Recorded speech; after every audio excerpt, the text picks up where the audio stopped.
Hey guys, what's up? Just want to do another video to follow my theme of basic sharpening, or sharpening with basic materials.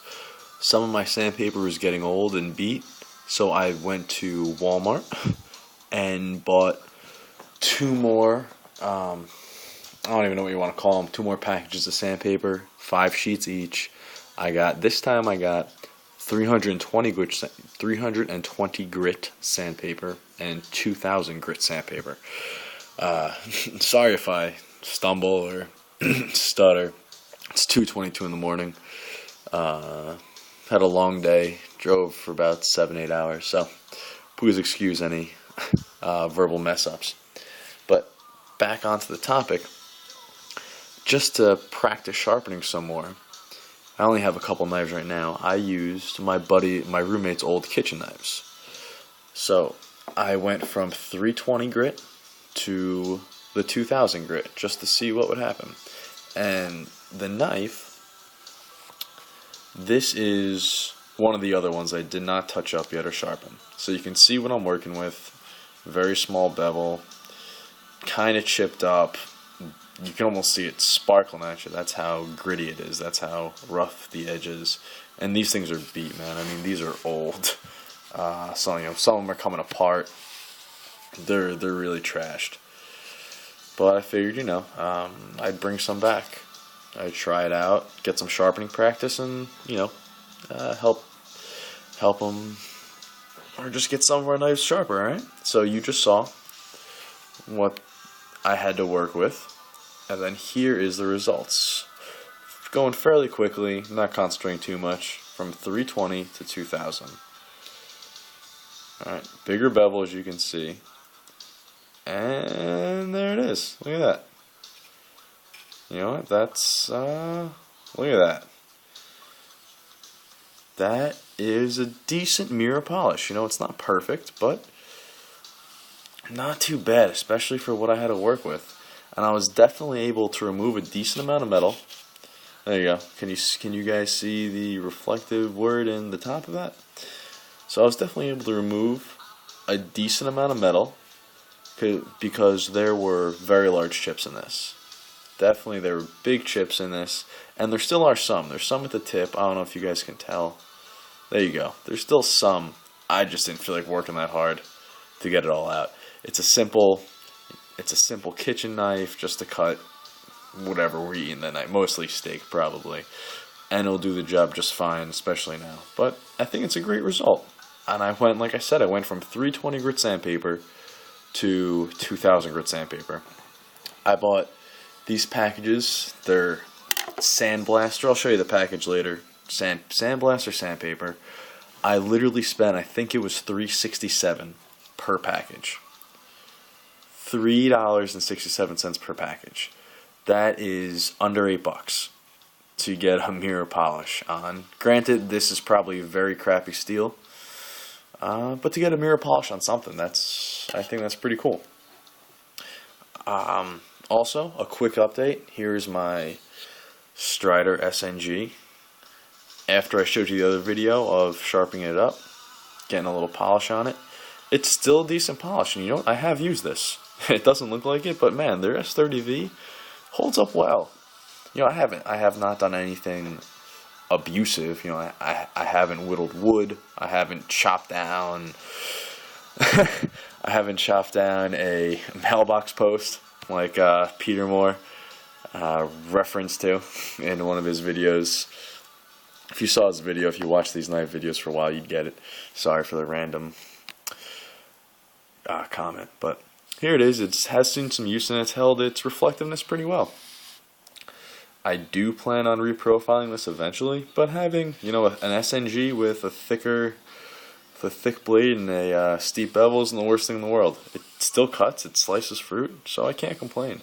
It's very nice and holding up well. And yeah, check that out, guys. Check out that coating on this.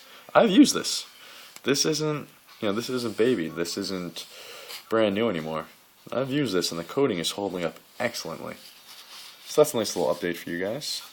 Look at that. Very cool, very cool. Let's see what else.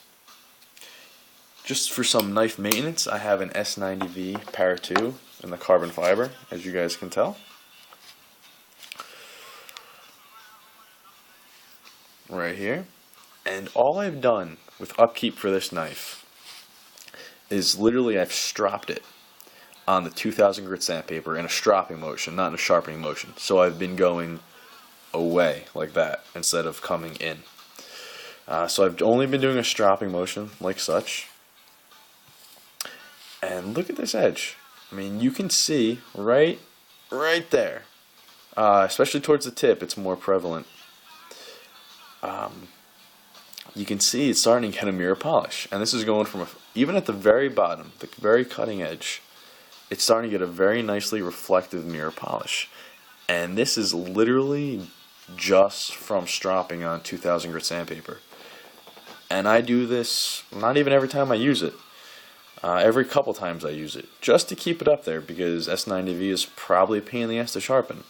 However, J Davis 882 has recently put a video out there to show the amazing qualities of this blade steel, and from talking to him, he said it actually wasn't a pain in the ass to sharpen. So this really is an amazing steel. But back on topic, using this knife for a while, for months I've been using this. You can still see it has the factory grind lines, but I've been stropping it after some heavy use, and this thing is still razor sharp, hair shaving sharp. Absolutely a great knife. I will review this in full, but yeah, you can see it's a carbon fiber S90V. Sorry for the cell phone camera, guys. I just really didn't feel like getting out my other camera. Let's see. That's pretty much it. So here's footage of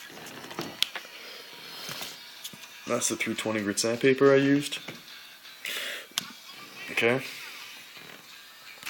And this is obviously the 2000 doesn't look like that, but this is the 2000. That's what it looks like, guys. All right. This is wet dry, and this is other stuff. I just really picked it out. I don't know what it means. And another quick little thing, guys. I am having a nice little refresher in this amazing Sam Adams glass, which actually does work. This actually does release more flavor. I'll probably put a video on it showing you exactly how it works. But anyway, the beer is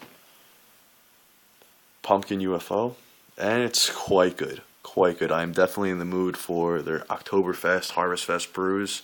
Love pumpkin ale. I'll be showing you a different pumpkin ale in another video probably. But this one's pretty good. Pumpkin UFO. Not the best, but it's good. It's got a good pumpkin-y taste and a little hoppy taste at the end. Hoppy is, a little bittery at the end. If you absolutely love Miller Lite, you might not like that beer. If you, like a little heavier beer, like experimenting, I'd definitely give it a shot. It is a good beer. Not the best pumpkin, but it's good. And then just, here's some knife porn for you guys. We'll be making more videos and showing you how this progresses. And I will be making a video on this as well. Alright, all in due time, guys. I'm sorry I've been behind, not pumping out videos near as much as some of the other guys on YouTube have. But I actually haven't been home in a week. I've been on the road, visiting people, doing other things, and studying for my lovely Series 7 exam that isn't pissing me off at all. Alright, guys. I'll catch you on, hopefully, another video sooner than later. See you later, guys.